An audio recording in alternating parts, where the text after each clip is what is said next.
On the morning of January 28th, 1992, my fiancée, Bridget Clark, was killed in an automobile accident. I found that for the first 3 weeks I wasn't really able to cry, much less the kind of sobbing that I wanted to do, the kind that where you feel like your heart is being slammed against a wall, but somehow lovingly. And it wasn't until I took a long bath on the night of the 3-week mark after the accident and read C.S. Lewis's A Grief Observed that I was able to sob that way. It gave me a great gift. Kafka says that a book should be an axe for the frozen sea within us, and this certainly was. I remember especially crying at the words, just the horrible truth of the words, unvarnished, eloquent and yet raw.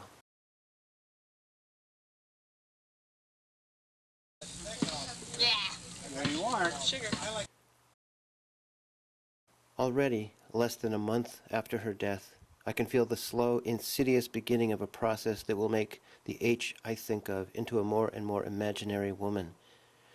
Today I had to meet a man I haven't seen for 10 years, and all that time I thought I was remembering him well, how he looked and spoke and the sort of things he said.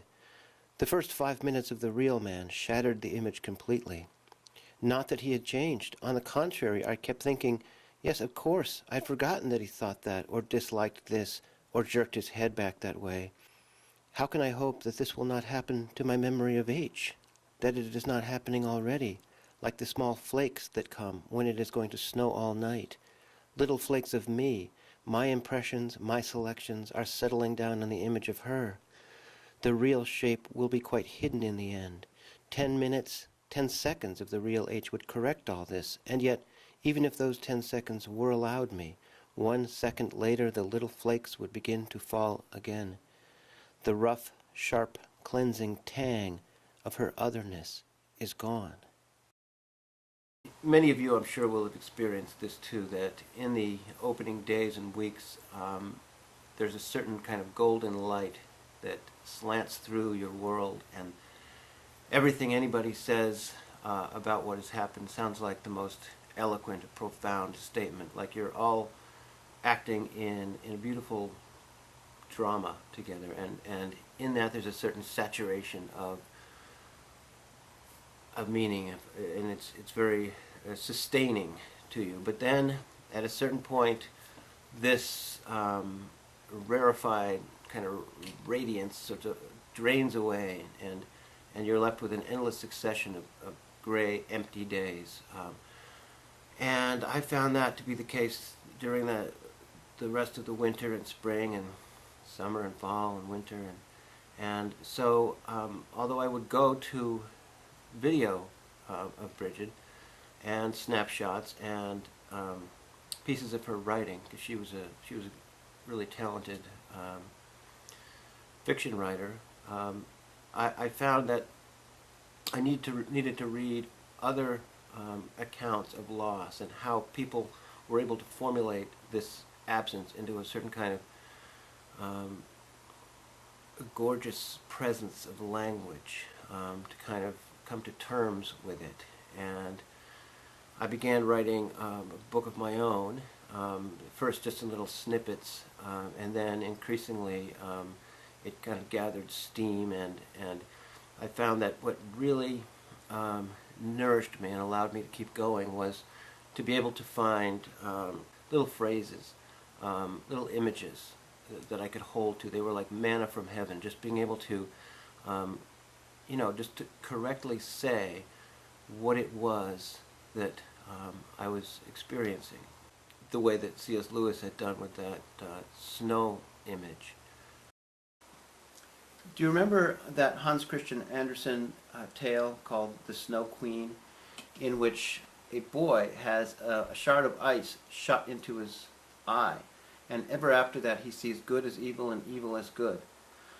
The image that came back to me as I was going through my own process was of this shard of ice, but instead of its lodging itself in the eye, I thought of it as pretty obviously lodging itself in the heart. But what it isn't is a natural thing, because a piece of ice it melts away and it's not poisonous, not really a foreign object in nature. But when a death occurs, it feels to me as though we get something toxic shot into our heart, maybe like dry ice, and it immediately starts letting off fumes that fill up our chest cavity and our head with noxious gases. And unless we can figure out a way to rid ourselves of these, to express them, to push them out, to clear our chest for further breathing and our head for more thinking, we're going to get locked in with these poisons. And we all know people, or have heard about people, who didn't find a way to clear these fumes, who weren't able to seize upon their personally most effective medium. You know, some people write songs, some people paint or sing or dance or talk to others. Their art form may be just communion with others who loved the person who was gone, or others who have gone through grief. And there are many other ways, of course. I was able to find some personal rituals that were tailored to my own style of being and to my relationship with Bridget itself. But unless you do find a way to transcend these poisonous fumes, you'll just arrest. Either you'll die, sink away into the darkness, or you will freeze at that point in time, like Mrs. Haversham with her wedding cake and her decaying wedding dress.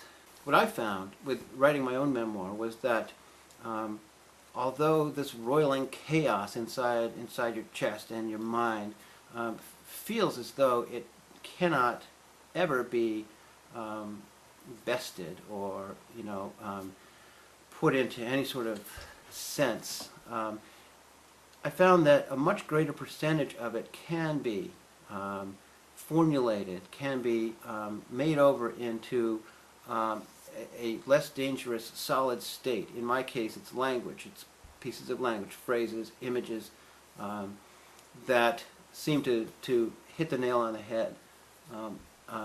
And that when you can externalize these fumes and hold them at arm's length and put them into structures, into forms, into figures, into appealing or nourishingly eloquent or truthful language, it just helps infinitely, even though, of course, what's in you is infinite too, and you can never get the best of it. The shard of dry ice, or whatever you want to call it, is always going to be lodged in your heart. It's never going away. And the best that you could hope for is that through continued living, you will extend yourself through time, and you will expand who you are, so that your heart too will grow. And proportionally, this original shard of ice will become smaller.